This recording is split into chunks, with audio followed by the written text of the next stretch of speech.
Welcome to the arena and welcome to Gladiators Mastermind.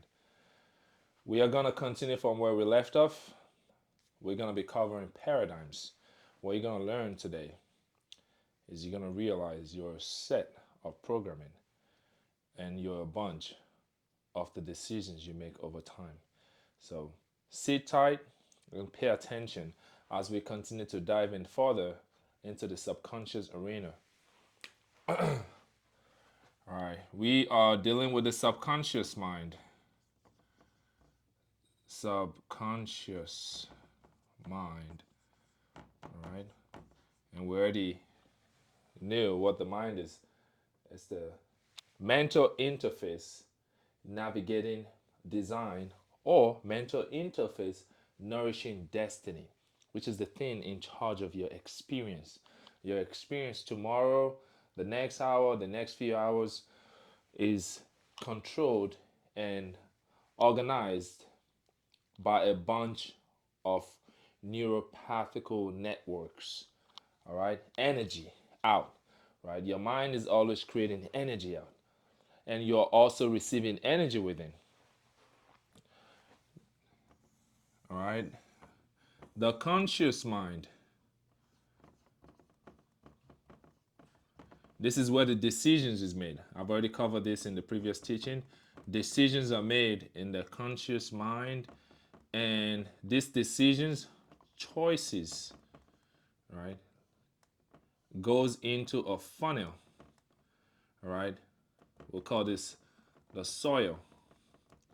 Your choices are your choices are a bunch of seeds that goes into your subconscious mind.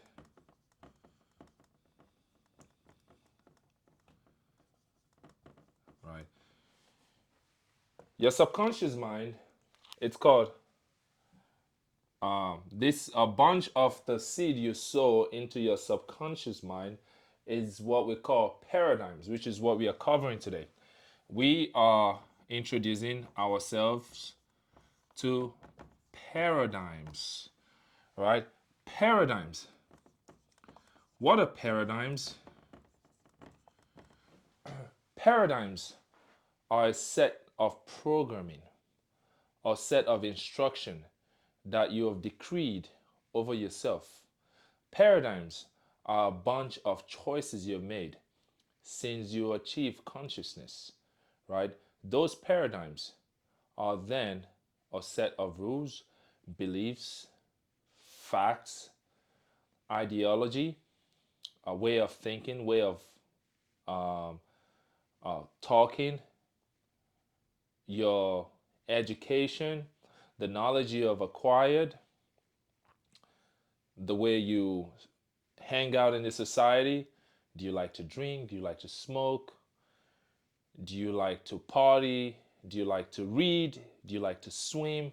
Whatever it is, the reality is within the law that governs creation, which has been given to man to dominate reality, you can choose to filter or become whatever you desire to be.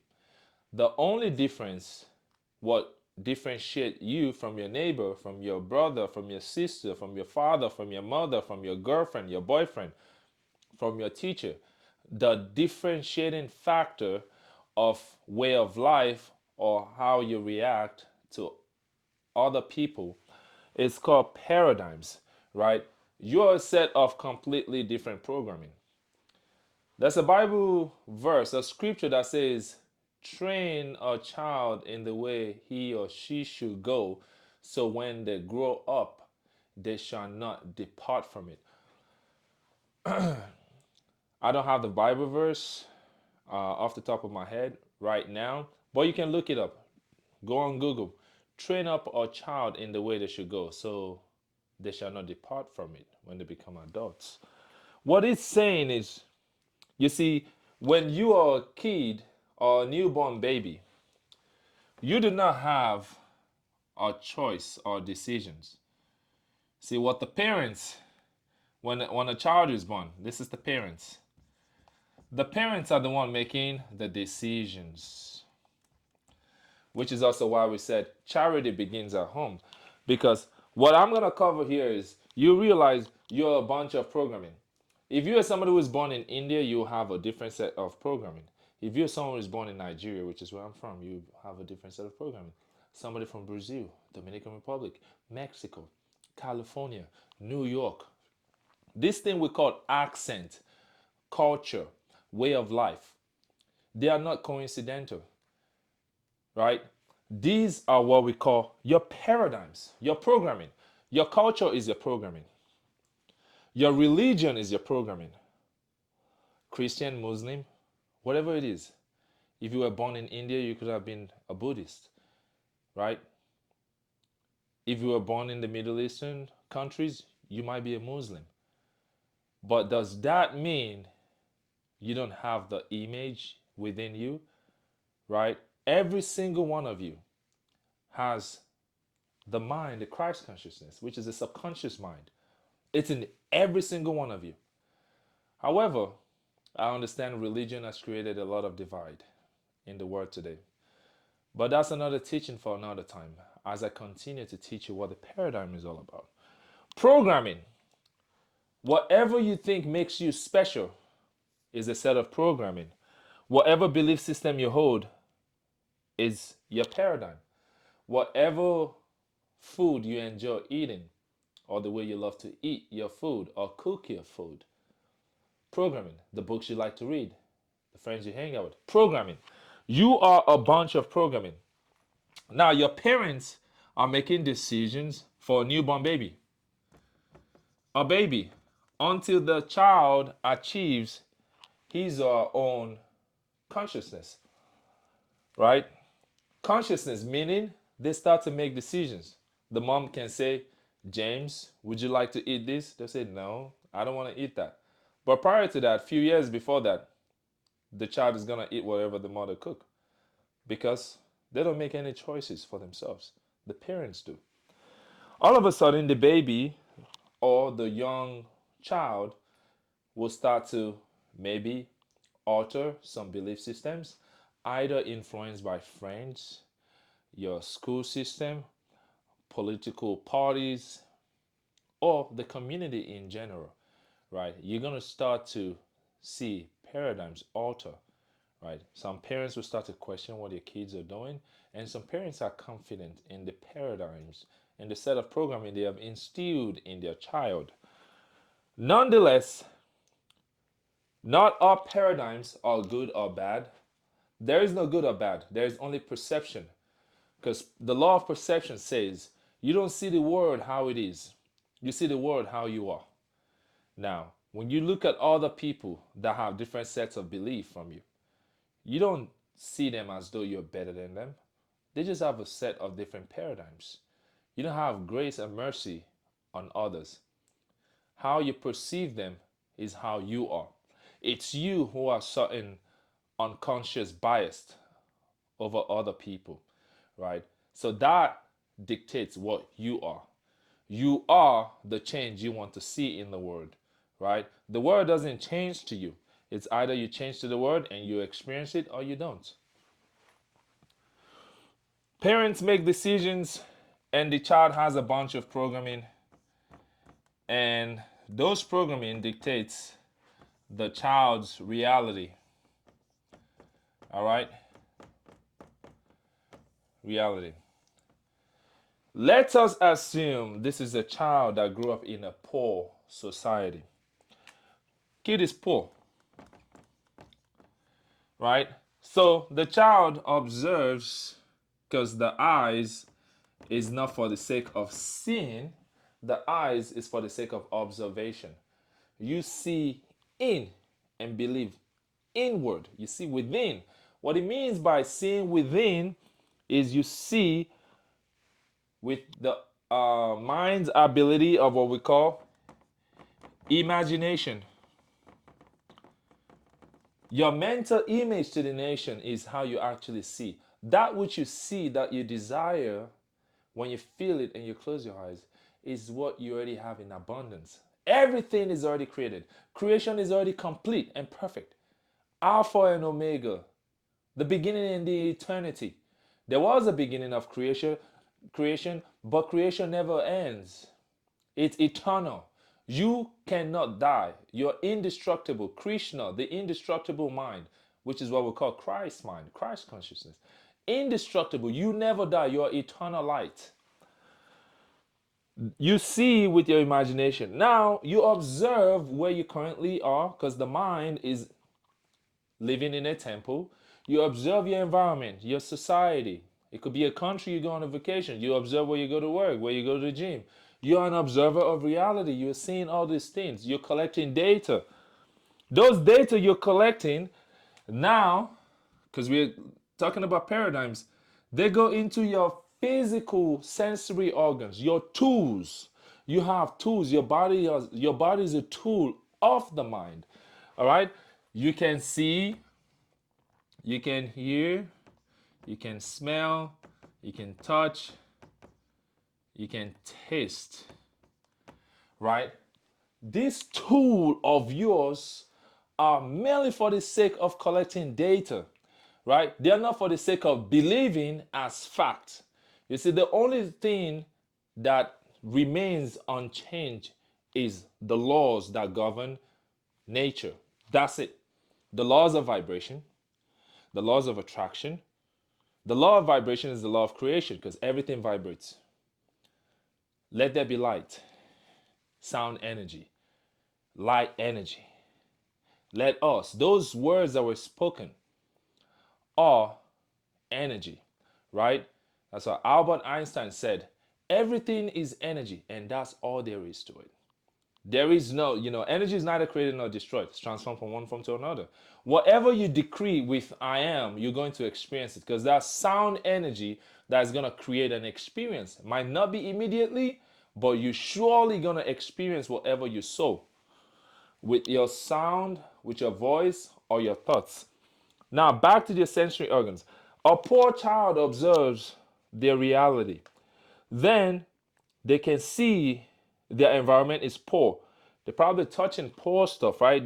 They taste it, probably not eating quality food or whatnot. Then the child takes the information into the consciousness, the conscious mind. Now, the conscious one is the awakened one, the one that's awakened into the body. You can observe other people around you. We call it the conscious mind. You're consciously awakened. And you can have unconscious people that are alive and they could be laying there unconsciously because they are not awakened into the body. So consciousness is awakened body. The child makes a choice. And what you have been taught to do is, oh, you see, we are poor, we are a low family, right? Your parents are poor. And the child they observe, right? And they said, true, because this is, your job is to say true or false. The child says, truly, my parents are poor. Then that goes into the subconscious mind. The subconscious mind is a mirror. Whatever you say you are, it just says, so shall it be. Because this is the gates of heaven, and I'll explain that. Your subconscious mind is here to serve you. It's the reason why we said, let us make man in our image to dominate reality. So it's you who is the conscious mind dominating your heavenly abilities, your superpowers, by instructing them what you want to experience. Your superpowers don't question you. You're the commander of this technology, the image of divine, the divine technology, the divine image, right? The image of light itself that dwells in man. You are the commander of it. You get anything you say you are. Yes, because creation is already complete.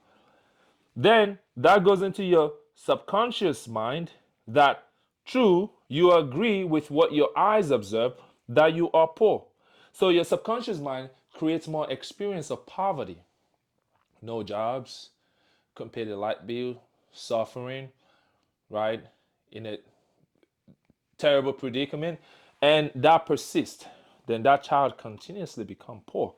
Now, if this child wants to break the cycle, because remember, you're the dictator of your own experience.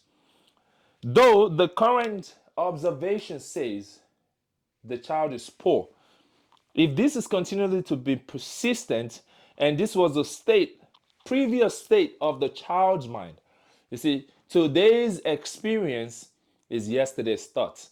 If the child then said today and create today's command and said, I am, I observe that the environment is poor right now, and this is the quality of life I currently observe. However, I have everything and I am abundant, and wealth comes to me effortlessly. So then it goes into the subconscious mind, right? Because the subconscious mind cannot see your reality. It's your body that experiences your reality, and your conscious mind can collect data based on what you experience. So the child says no to such reality. It says, no, I am not poor. I am abundant. Then that goes into the subconscious mind. I am abundant. True. Therefore, your frequency will then change. Your subconscious mind will then now create events, opportunity.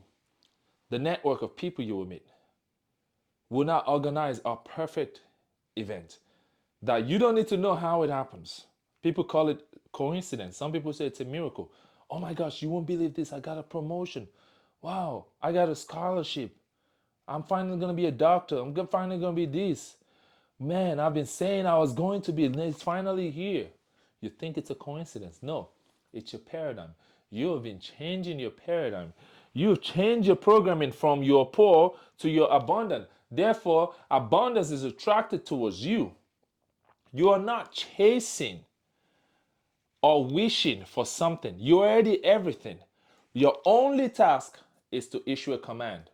That command is issued with the word I am. That's it. It's that simple.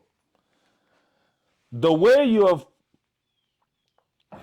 have created your programming from childhood, your parents say a bunch of stuff. Oh, you are great. You are is also to be. This is the verb to be. It's a command. This is the name of the divine intelligence within you. It's called I am. I is the great I am. It's the creator of the universe itself. Is I. Who are you? I am. I am what? I am that I am. I am you. You are me. That's why Christ said, I and the Father are one. I and the Father in me. Same thing. Your consciousness is Christ, right? It's not a God in the sky you're looking for. It said, greater is he who dwells in you than he who dwells in the world, right? This is the word, earth. Your physical body is made of dust. The one which is greater, which is in you, is the divine intelligence, right? It's the duplicate of the image that was put in this vessel, which is let us make man in our image. And that consciousness is your mind, the mind that powers the body, the mind that's in charge of your experience. Your body is a perfect tool for experience, but it's not the tool of fact. Let me tell you another thing. When doctors or experts come up with all this statistical data, they can merely report what already is. They cannot tell you what is possible. I've worked with people that have damaged front delt, right? Completely healed. They don't know how. They've told the lady it was impossible to be healed. Well, she's healed. I know someone that beat stage 4 cancer with the same thing. You see, they can tell you you have a stage 4 cancer, but they can't tell you what is possible. It says, with man, none of this is possible. You see, man can collect data of what already exists. Alpha, it's fixed. Past memory. They took data from past memory. It said, but with God, all things are possible. And what is God? His name is I am, right? God, G-O-D, generator, operator, destroyer, right? Your mind can generate. You can imagine you're generating a mental image that you want to experience. Your mind operates, right? You operate your laws. You're the operator. right? You're the one who is experiencing all of those events, which is the operation. You generate something you want to be by saying I am. You operate it via experience. And once it's experienced, it's destroyed. It becomes the past. Destroyer, it's past, right? G-O-D. Generator, operator, destroyer. You imagine something you want to create? Well, something you want to experience because creation is complete, alpha and infinity. You operate it, you experience it, and once it's fully experienced, it's destroyed. It's done.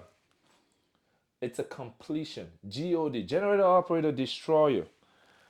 Right? Destroyer is also you when you self sabotage. You see, when you have an experience or your life begins to change, you start to get nervous. What if it don't work out? What if I get fired from this job? What if this girl breaks up with me? What if I can't prove to her? What if? What if I'm a failure?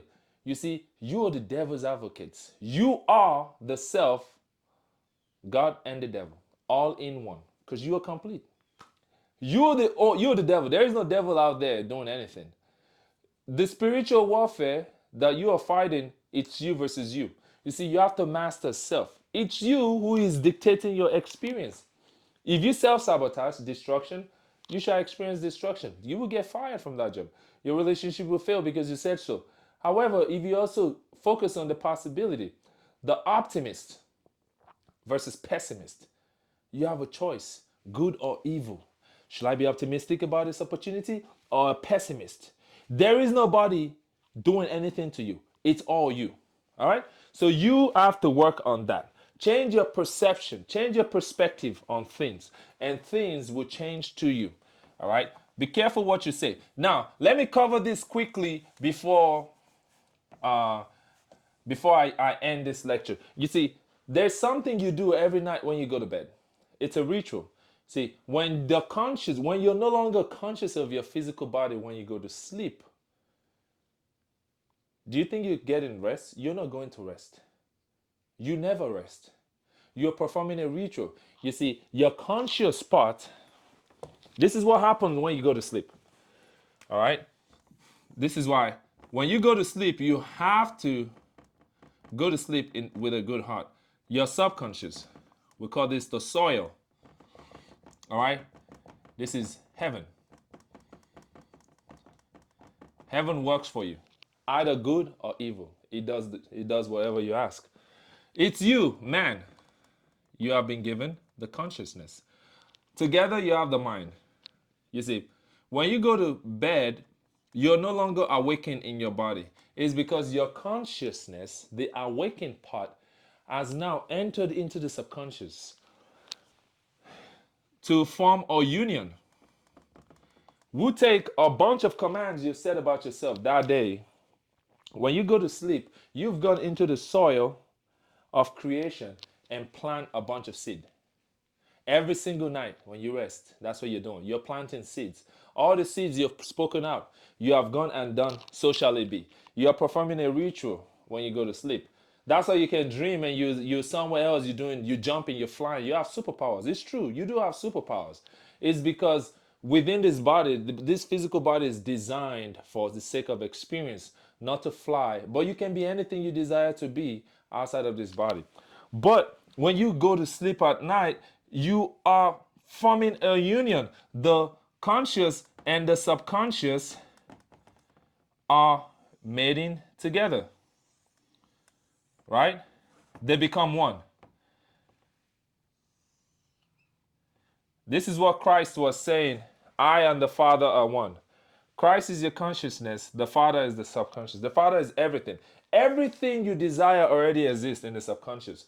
It's what you give to it in instruction that you're going there to plant. I and the Father are one. The Father in me, I and the Father. And when you awaken the next day, you exit the subconscious mind and you become awakened in this body. To do what? To go experience the things you said. And your subconscious mind creates the perfect event. Whatever you tell it, I'm dumb, I'm crazy, oh, it was such a hard day today. Ooh, you're about to experience more hardship because you said so. Because this subconscious mind, heaven gives you whatever you ask for.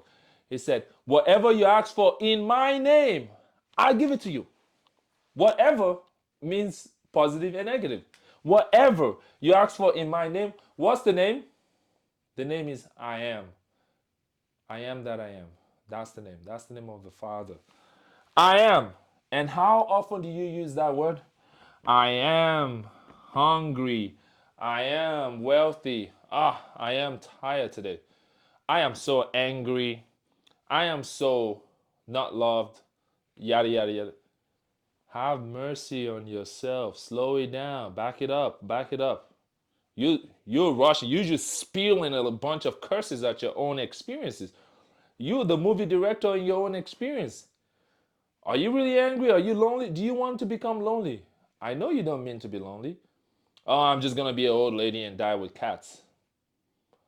All men are this, all women are this. Slow it down. Don't be a sheep. Don't follow other people's unfortunate experiences and think it's a statistical fact. It is a lie. If you believe it, you will experience the same thing. But there are also people that don't believe it and they experience opposite. Right? Consciously make good decisions for yourself because those decisions are seeds that form paradigms. All right? And those paradigms are your programming that control the events and experience that this body is allowed to experience within what we call a timeline. All right, you're a timeless being experiencing a timeline of your own paradigms. I am Lord Gladiator the Dragon. Like, comment, and subscribe. And put in the comment section, what do you learn the most today? And I'll see you at the next teaching.